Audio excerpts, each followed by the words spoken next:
It's a really fascinating time in the global markets right now. On one side, we're seeing stock markets just blasting into uncharted territory, hitting one record after another. But then on the other side, there are these really clear signs of weakness just kind of bubbling up in the real economy. So what's actually going on here? Let's dive in and unpack all the forces at play. US equities have just been on an absolute tear.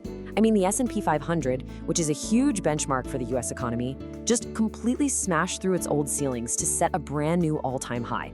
This number right here, 6908, that's the new peak. And seeing a milestone like this, well, it's fueling a massive wave of optimism on trading floors all over the world. And yeah, that brings us to the big question for our analysis today. What are the key drivers that are pushing these markets to such dizzying heights? And maybe more importantly, is this whole rally built on something solid, or could it just be a house of cards? We're gonna break it all down. So, to get to the bottom of this, here's our game plan. We'll start by looking at this weird split between the markets and the real economy. Then, we'll dig into the two main engines pushing this rally, some positive geopolitical news, and the big expectation that the Federal Reserve is gonna cut rates. After that, we'll shine a spotlight on the specific stocks and currencies making major moves. And finally, we'll look ahead at the key events this week that could really shake things up. Let's get into it. Okay, so first stop is this massive contrast we're seeing play out. It really is a tale of two economies, and getting our heads around this split is absolutely essential to making any sense of what's happening in the market right now. Now, what's so wild is the total disconnect this slide shows. In one corner, you've got the market world where everything just looks fantastic, right? Record highs, tech earnings are booming, everyone wants to take on risk. But in the other corner, the real economy is telling a completely different story. For example, at the exact same time markets were soaring, Amazon announced it's laying off 30,000 workers. It's this specific weakness in the job market that's creating a very, very particular set of conditions for investors, which we're about to get into. So if the real economy is showing some cracks, where is all this market optimism coming from? Well, a huge piece of the puzzle isn't coming from economic data at all. It's coming from geopolitics. President Trump's recent tour through Asia is giving risk sentiment a major boost.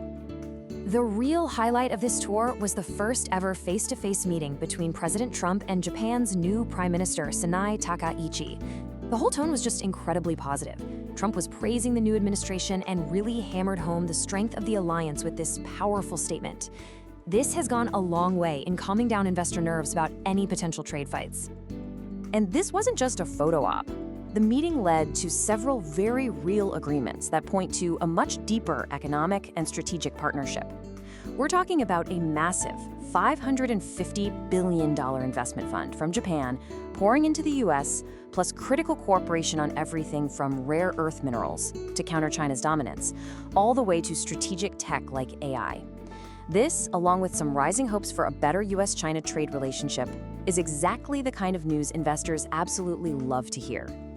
Okay, so beyond geopolitics, there's a second and just as powerful force propping up the market: the whole macroeconomic picture, and specifically the Federal Reserve.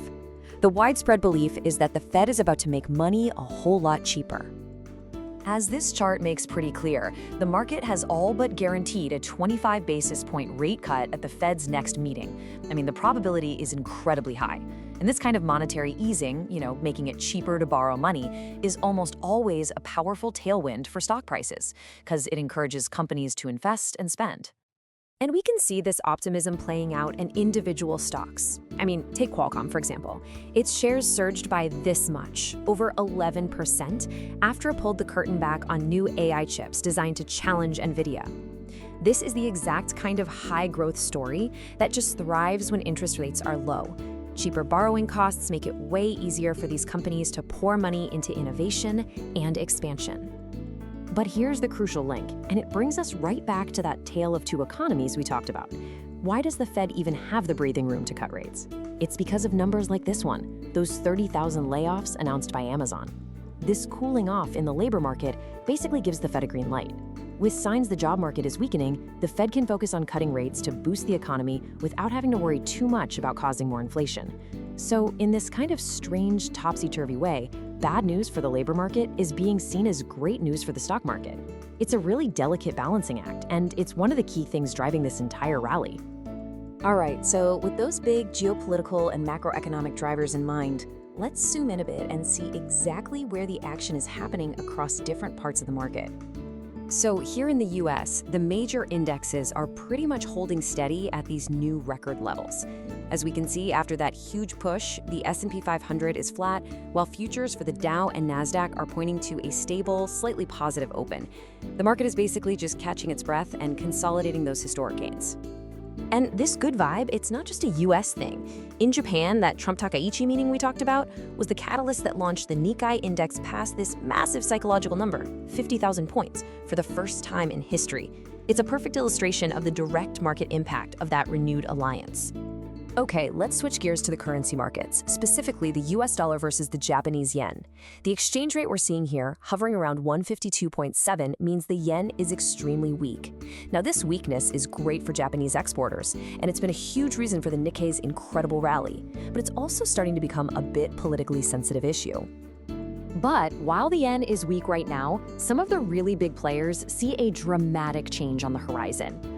Goldman Sachs Asset Management, for instance, is forecasting a return to 100 yen per dollar over the next 10 years. The thinking is that as Japan's economy gets back to normal and its central bank eventually starts raising interest rates, the yen will get a lot stronger. It's a pretty bold long-term call that's definitely worth keeping in the back of our minds. So, with a clear picture of what's driving the markets today, where do we go from here? Let's turn our attention to the week ahead, because there are several massive events on the calendar that could easily change the market's direction. All right, looking at the economic calendar from investing.com, there are 3 huge things on our radar. First and foremost, the Fed's official rate decision. A cut is pretty much expected, but every single word of their commentary will be analyzed for clues about what comes next. Second, we've got a whole bunch of earnings reports coming from big tech, which will give us a real-time health check on the very sector that's been leading this rally. And finally, the week wraps up with that highly anticipated summit between President Trump and China's President Xi, which could set the tone for global trade for months. And that leaves us with this one final and really important question. With so much optimism already baked into prices from both the geopolitical front and those expected rate cuts, has the market already priced in all the potential good news? This is a classic buy the rumors, sell the news kind of setup, where the big risk is that even a small disappointment on any of these upcoming events could trigger a really sharp reversal. It's the crucial question to think about as we watch this all unfold. Thanks for watching. Don't forget to like and subscribe.